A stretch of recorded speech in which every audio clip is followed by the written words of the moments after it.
Ciao a tutti amici, ben ritrovati, era un po' che non ci vedevamo.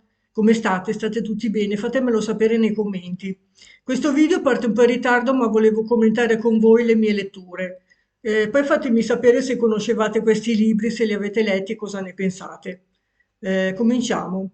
Dunque, primo abbiamo L'ospite invisibile, questo, di Gwen Bristow e Bruce Manning, che erano anche marito e moglie.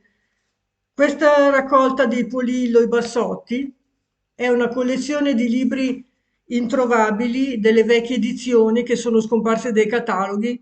Loro si propongono di reeditarle, rimetterle in circolazione e sono delle vere e proprie chicche per gli amanti del genere thriller, sono dei gialli introvabili. Se vi capita questa collezione con la copertina rossa, ve li consiglio. L'ospite invisibile, questo titolo, è un thriller che pare che abbia ispirato Agatha Christie per scrivere Dieci piccoli indiani. È molto simile, praticamente c'è un ospite misterioso, un personaggio misterioso, che raduna un gruppo di persone in un appartamento e comincia a ucciderli uno per uno finché non scopriranno chi è. Molto bello, come molto intrigante. Poi abbiamo Un freddo giorno in paradiso di Steve Hamilton, non ce l'ho qui purtroppo il libro. Praticamente è il primo libro di questo autore, molto bello, infatti gli ho dato 4 stelle, dove c'è un investigatore che ha un serial killer che gli dà la caccia e dopo lui cerca di catturarlo, di scoprire chi è, praticamente. È un giallo Mondadori. Poi abbiamo Nella notte un grido di Mary Higgins Clark. Questo, devo dire la verità, viene considerata una delle maestre del thriller, ma io l'ho trovato abbastanza lento e non appassionante. L'ho letto, ma non mi ha intrigato particolarmente. Forse non è per me questa autrice. Viene definita un'autentica maestra della suspense, ma non mi ha coinvolto.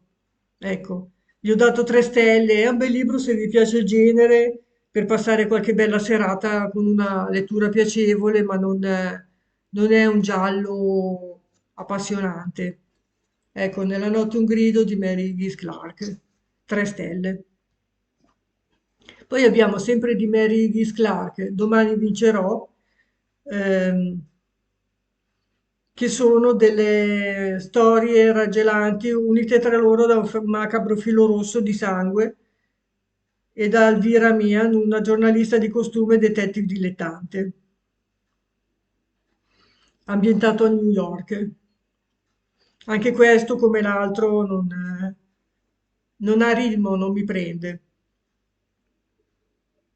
Poi abbiamo di Agatha Christie, Miss Marple al Bertram Hotel. Questo è un giallo molto appassionante.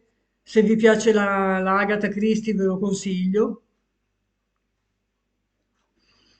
Poi c'è Cacciatori di diamanti di Wilbur Smith. Qui abbiamo due uomini che sono cresciuti come fratelli, che si trovano a lottare per l'amore del padre, per la società, per il denaro, è una saga familiare molto intrigante e molto bella. Poi abbiamo Palladium di Valerio Massimo Manfredi. Qui si tratta sulle